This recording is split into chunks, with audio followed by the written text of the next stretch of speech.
Oh, I'm sorry. It's Monday, October 7th. It's 10 a.m. Just going to start this vlog with an update. At 11 a.m. Iowa time, which is an hour behind me, the neuro staff and the rest of the team who have been treating my brother for over a week will meet with his daughters and his girlfriend to discuss care plan and wishes. And I do not want to be a part of this conversation. I'm taking a step away today. I am going to be meeting the girls. We call them the girls, my friends, that we get together once a month, and at 11 o'clock my time, I will be going to the movies with them and then probably grabbing something to eat for lunch afterwards, just to distract and smile and laugh and have a moment before I have to deal with this crisis again.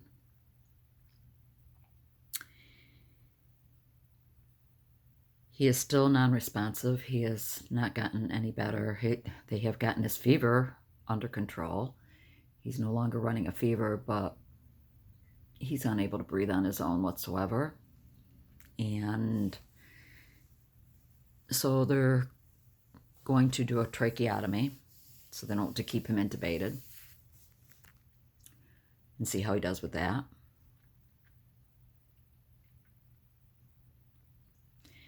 So I found this out yesterday. I had no idea, but my sister had a long conversation with the girlfriend, and apparently,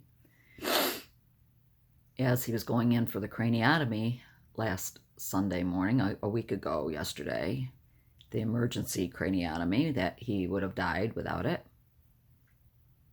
he panicked and made it very known that he wanted his DNR removed. He no longer wanted to be a DNR. I was not aware of that, but he wasn't thinking straight and he was panicky, and I would imagine anyone probably under those circumstances would go through that moment of, wait, I changed my mind. I do want all heroic efforts to be in place. So we have talked, the daughters, the girlfriend, myself, and my sister. We are all on the same page that that is not truly what he'd want, because he has made mention in the past. Who in their right mind would want to be on life support indefinitely if there's no chance of you coming back? I don't know anyone. So the decisions have to be made, not right this minute, but they want a plan in place as to what will be the next steps if he doesn't start turning around, and it's not looking like it's going to happen. I hate to say this, but I've almost, as of yesterday, early yesterday morning before I left for church, had made amends with myself that, okay, you are preparing for the end. This is the end, and just get ready for it. And just get yourself, your mind and your heart ready for the end. And so it's almost like I've given up on asking for him to be healed. I had to force myself to pray for that this morning, because it was almost like, okay, so he's going to go. Let's just comfort the family. I pray that his heart and soul are right with you, Lord. I pray that you'll send angels to minister to him. But to ask that he be healed, I don't have the faith for that anymore. Because supposing he does hang on, he'll never have the quality of life he ever had prior to this accident. He was not doing good prior. And now after this, no. Does he want to spend the rest of his life in assisted living at the age of 55? Hanging around 90-year-olds? I don't know. That's why I don't want to be a part of this.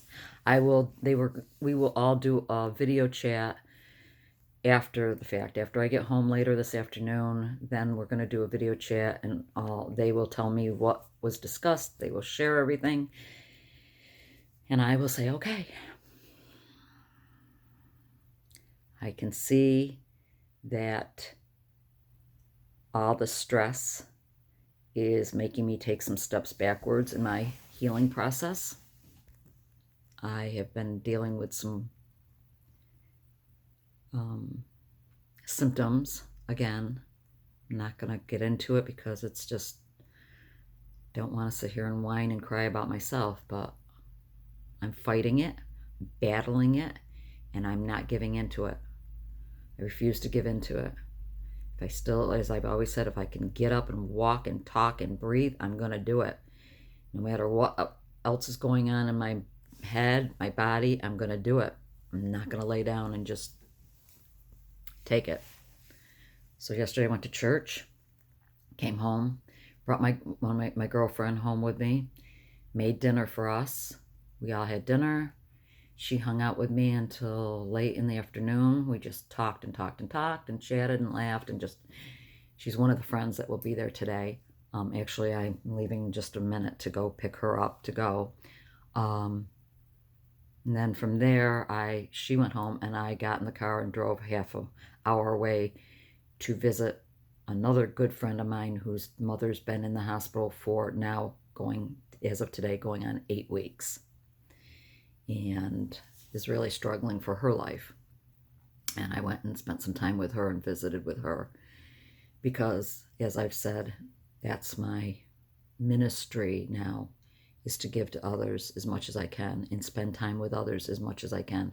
I spent too many years holed up in my house, not reaching out, not doing anything, just so overwhelmed with my illness that I couldn't think past that. And I'm grateful, so grateful to the Lord for my friends, for my family, and for the health that I have achieved thus far by His hand.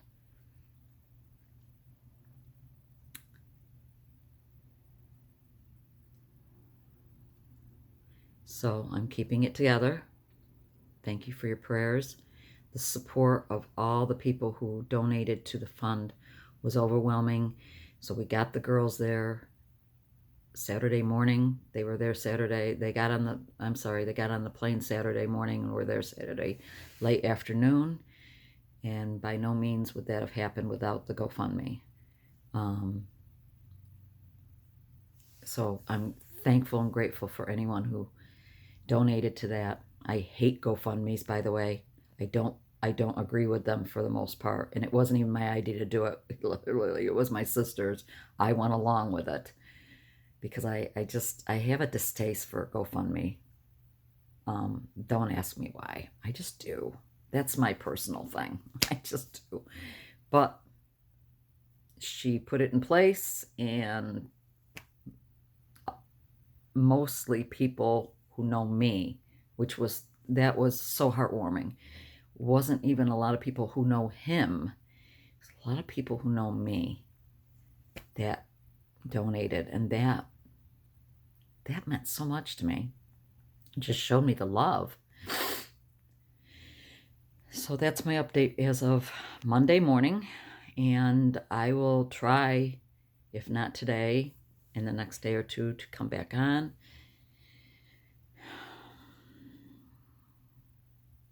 and share where we're going, what direction we're going with him. It will be interesting to hear what the neurologists have to say. He's still non-responsive, and he's not brain dead, but he's not responding to stimuli. His seizure medications have been changed. His seizures seem to come down, and then he's had a couple seizures here and there, a little seizure activity.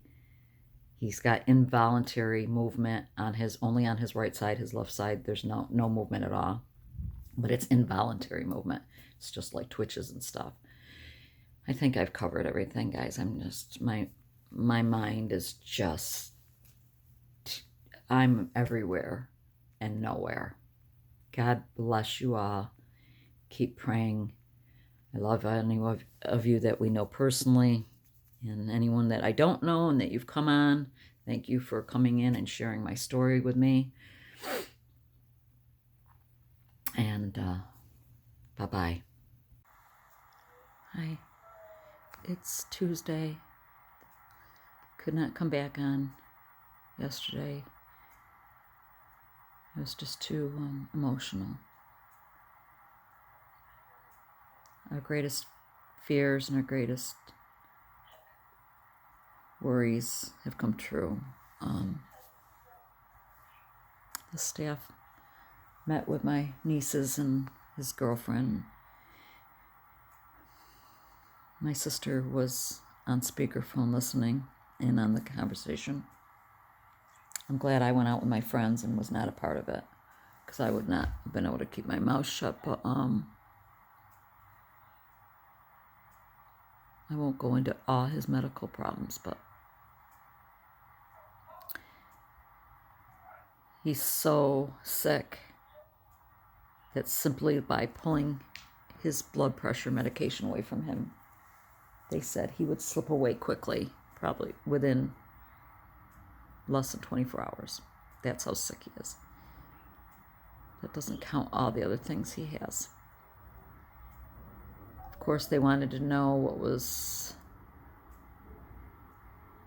let's say the best case scenario. They said the best case scenario is that he will be with a trach for the rest of his life, along with a feeding tube, along with his dialysis, along with all the medications. He has severe pneumonia. He cannot breathe on his own. He is paralyzed on the left side. If he was to ever even be able to speak, it would not be a conversation, it would be gruntal sounds. That's even an if. Won't really be able to look at a person, or he would just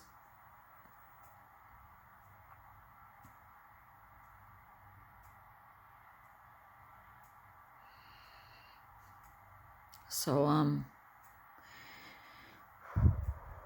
we thought we were all on the same page that we would never keep him in this state. But, my younger niece and the girlfriend just felt like they couldn't do it. There was two options. We're going to start palliative care, or you're going to put him in a nursing home and have him on life support, and he will... I'm sorry, I have to keep an eye on my grandson. I think he's trying to get up. And if I have to stop this quickly, it's because he has gotten up. I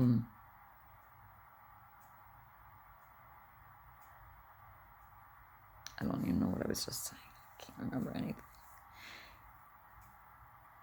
We thought we were all on the same page, and then they backed out at the last minute saying, we don't want to make a decision. We want some more time. Well, you don't have more time. They need to move him out of ICU. They've done everything they can for him.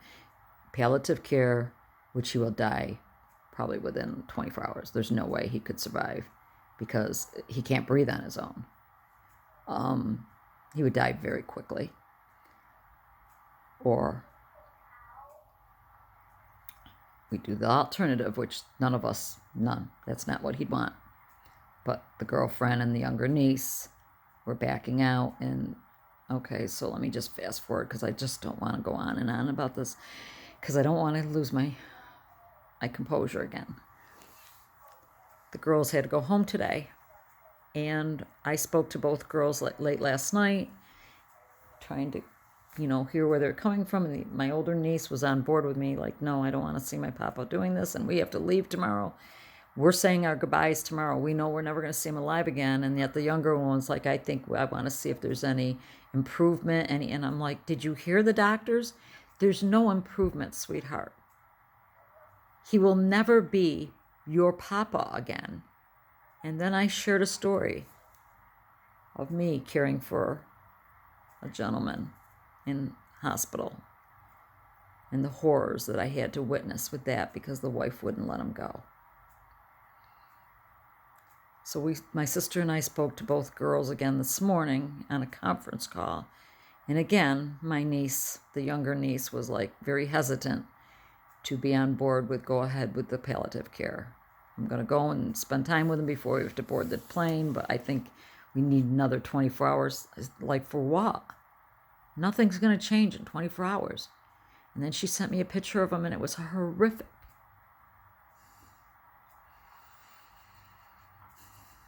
It was a horrific picture because she had gone in last night and begged him to open his eyes, and he fluttered his eyes open, and it was a dead stare. He wasn't looking at anyone or anything. It was just, he wasn't even there. And I told her, I go, he's hurting. He's suffering. Let him go. Please don't let him suffer. He's in so much pain. And I'm sorry.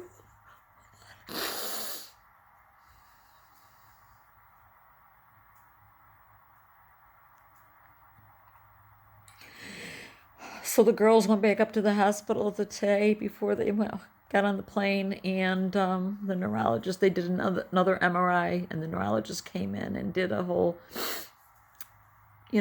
see how responsive, and it was good because my older niece said, the younger niece's, forgive me, I'm a mess today and I'll give a crap, but said it's good, Naomi, you need to see. He was totally non-responsive. Pain, pricking him, poking him, nothing. There was nothing there.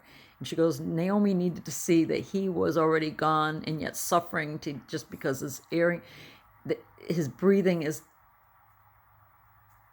horrible. I mean, he's intubated, and it's just, there was so much that the doctor said that I knew, but you always have that little question mark in your mind. But then you hear the facts. This is the facts.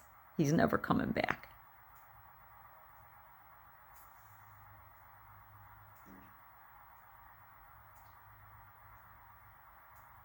Never coming back.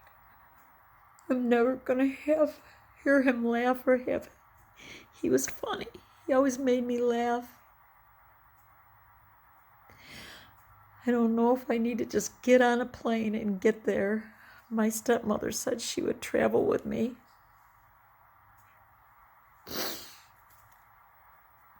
Anyway, the girls got on the plane, and the older niece texted us privately saying that she's pretty sure Naomi's on board now.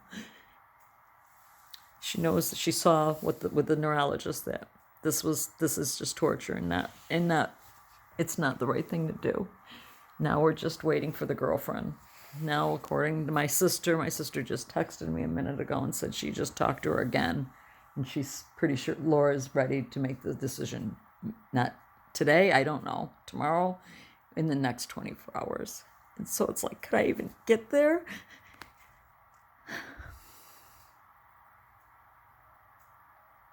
Six months since I lost my mother.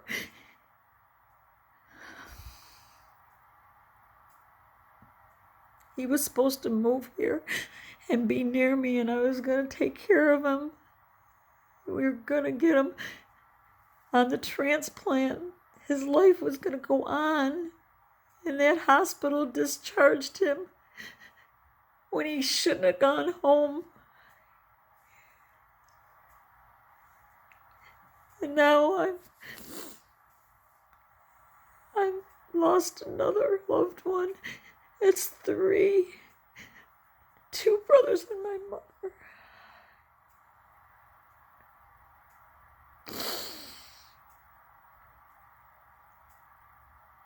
I don't know what to do.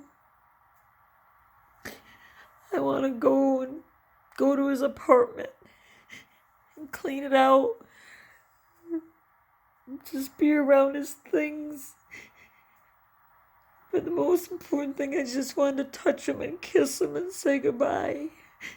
And it doesn't look like that's going to happen. And I can't believe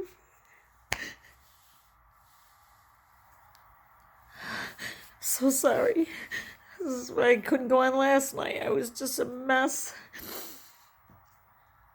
And I can't imagine what it was like for those girls to get on that plane, knowing they were never going to see their father again, saying their goodbyes then.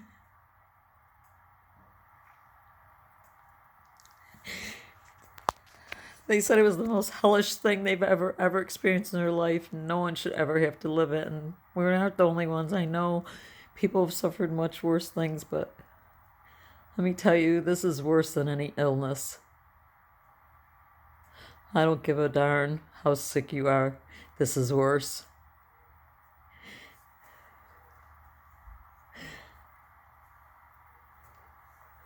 This trumps any illness any battle I've had.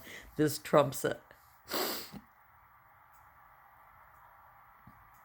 I was out with my girlfriends all day. We went to the movies and we were at lunch. I mean, I never got left there until 4 o'clock in the afternoon. And I was just trying to forget things because I knew what was going on. I knew they were having the meeting. I knew what was going to be said, but just part of me, that little part of me wanted to say, give me a thread.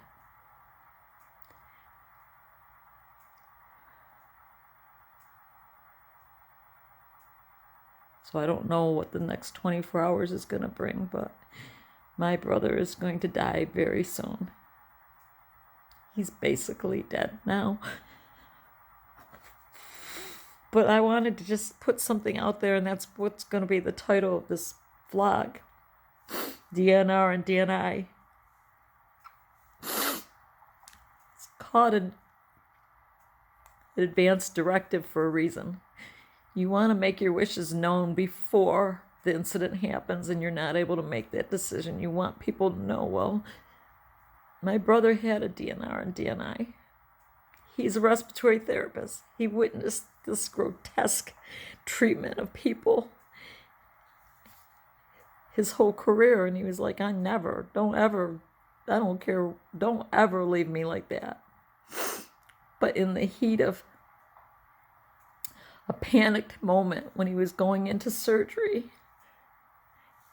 and they said he may not, you may not survive this. I don't know when exactly this happened, but it was right before the surgery. He screamed out, take all heroic measures, or something to the effect. In other words, take the DNR and DNI off the table. So his girlfriend, who is his healthcare proxy / POA, she did just that. She panicked right along with him. If they had not done that, he wouldn't have lived through the surgery. He wouldn't have made it because they ended up having to intubate him. And DNI is do not intubate. But after the fact, she continued with it. And one of the things that kept coming around, according to my sister at the meeting yesterday, was, I understand that he changed the DNR and DNI. But what did Ernie want? What did Ernie want? Now, what do you want? What did Ernie want? And we all know what he wanted. He made it very clear to all of us. He talked to me so many times. Back 6 months ago when we sat by my mother's side watching her die, we had these conversations. So if you have that in place, or a loved one has that in place, don't change it at the last minute. Don't change it. Because then you have this lingering, all this stuff that you just elongates the inevitable. Just don't know what to do or say, or I don't know what I'm supposed to do. I don't know if I'm supposed to just get on a plane and get there. I don't know what to do.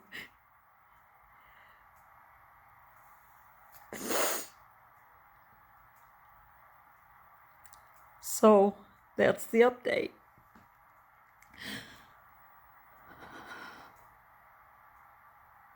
I'm sitting here. I did take my grandson out for the whole day. just to be I had him anyway, and I had to be distracted, and it helped. But then now he's down for a nap, and now you go back to just sitting here thinking about him laying in that bed, and the picture she sent me last night was just so horrific. It was just, oh my gosh, so hard.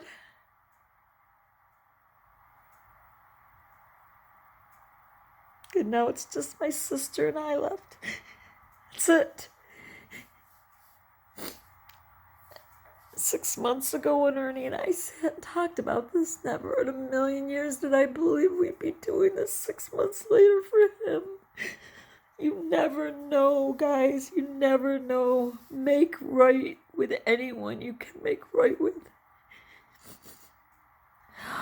I'm so glad my last words were I love you to him and he to me. I'm glad that I made amends with him years ago. We had been estranged for many years. I'm so glad that that was not the case.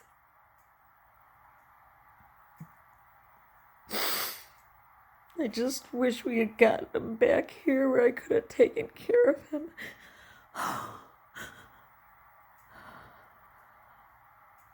And I know all the platitudes. God's way is not our way. God knows best. I know all that. And if I hear one more person say it, I'll probably smack him in the face. Don't say that to me. Don't write it to me, and don't say it to me. I don't want to hear it. I don't want to hear that right now. I want prayers. I'm not turning my back on God. I'm just saying I don't want to hear that. It does not comfort me in any way, shape, or form. I just want to grieve. And I'm going to end up back in grief share now. Just went through grief share all those months for my mom.